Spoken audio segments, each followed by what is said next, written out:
Have you ever watched your whole world crumble in the reflection of a phone screen? It was 2:17 a.m. on a Tuesday, the kind of soul-crushing quiet that only exists in the dead of night in a Chicago suburb. I was staring at my wife, Sarah, sleeping soundly, the picture of innocence. But her phone, lying face down on the nightstand, had just buzzed. A single, almost silent vibration that shook my entire existence. I'd never touched her phone before, never felt the need. But something, a cold dread coiling in my gut, made me reach for it. The screen lit up with a name I didn't recognize. Mark, the message was simple. But it was a key, turning a lock in my heart I never knew existed. Still thinking about last night.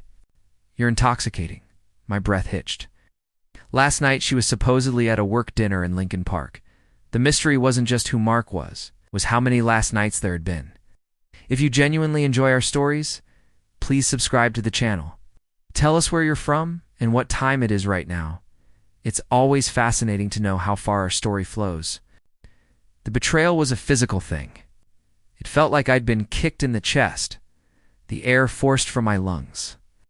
Sarah and I had built a life together over 10 years. A brownstone in Old Town, shared dreams whispered in the dark. Now, every memory felt tainted, every shared laugh a lie. The strange behavior started clicking into place like a detective's evidence board. The late-night work emergencies, the sudden obsession with her phone's privacy. The way she'd started dressing up just to run errands. She'd become distant, a beautiful, cold stranger living in my house. When I'd gently ask if everything was okay, her eyes would flash with a manipulative chill. "God, can't a woman have a life outside of her husband? You're being so needy." The words were designed to make me feel small, to make me question my own sanity. And for a while, they worked. Her and this Mark, whoever he was, they felt untouchable, laughing at me from a world I wasn't allowed to enter. The emotional breakdown didn't happen all at once. It was a slow, grinding erosion of my soul. It finally shattered one evening when she came home, humming, smelling of expensive wine, and a cologne that wasn't mine. She tossed her keys on the counter and announced, with a radiant, false smile, "Honey, I have the most amazing news. We're pregnant." She held up a positive pregnancy test like a trophy. My heart, already fractured, turned to dust, because I knew. We hadn't been intimate in over 3 months. So that night I didn't sleep. I sat in my home office, the city lights of Chicago blurring through my tears, and I made a decision.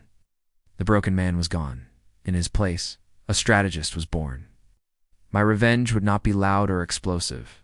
It would be a quiet, systematic demolition of the life she thought she had secured. The first step was gathering proof. I hired a private investigator, a grizzled ex-cop, who operated out of a small office on Dearborn Street. Within a week, he gave me everything. Photos of Sarah and Mark leaving a boutique hotel on the Magnificent Mile, holding hands. Receipts from lavish dinners I hadn't paid for. He was a wealth manager at a rival firm, smug and self-satisfied in every picture. The pie even got me audio recordings of their calls, their laughter echoing in my ears as they mocked my naivety. I saved every file, every image, every soul-crushing word onto a secure hard drive. The trap was set. Sarah's baby shower was the chosen stage. She'd planned it meticulously, a grand affair at a rooftop bar overlooking the river. Filled with our friends, her family, and her colleagues. She was glowing, accepting gifts, the perfect expectant mother. She had no idea she was the guest of honor at her own execution. I waited until she was in the middle of her speech, thanking everyone for their love and support. Then, I stepped forward. "I have a little announcement too," I said, my voice calm, steady. I looked directly at her. "I just wanted to share how proud I am of Sarah and of Mark." A confused murmur went through the crowd. Sarah's smile faltered. "And I also want to congratulate them on their baby." I paused, letting the silence hang in the air. "Because after my doctor's appointment last week, it's a medical miracle I could be the father." You see, the positive test she showed me, it wasn't hers. I watched the color drain from her face. She went absolutely stiff. Then, I looked over at a man standing near the back, a man whose smug face I knew from the photographs. Mark. His jaw was on the floor. Before anyone could react, Giant screens I'd had installed on the rooftop flickered to life, displaying the photos, the hotel receipts, the damning text messages, all set to the tune of their recorded laughter. The social destruction was immediate and absolute. Her parents stared in horror. Her friends backed away as if she were contagious. Her boss, who was in attendance, looked at her with pure disgust. The legal destruction followed swiftly. Armed with irrefutable proof of infidelity and fraud, she'd been using our joint accounts for her affair. The divorce was a clean cut. The prenup we'd signed was ironclad. She got nothing. The life she'd built, the reputation she'd curated, all of it gone in an instant.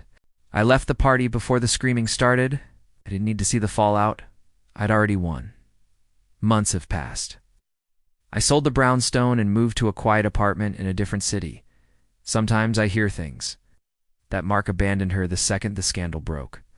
That she's living with her sister, a ghost of the woman she once was. The revenge wasn't sweet. It wasn't satisfying. It was just necessary. It was the cold, quiet closing of a door that should never have been opened. The last I heard, she was working as a waitress in a small diner off the highway. The kind of place you only end up when you've got nowhere else to go. The end.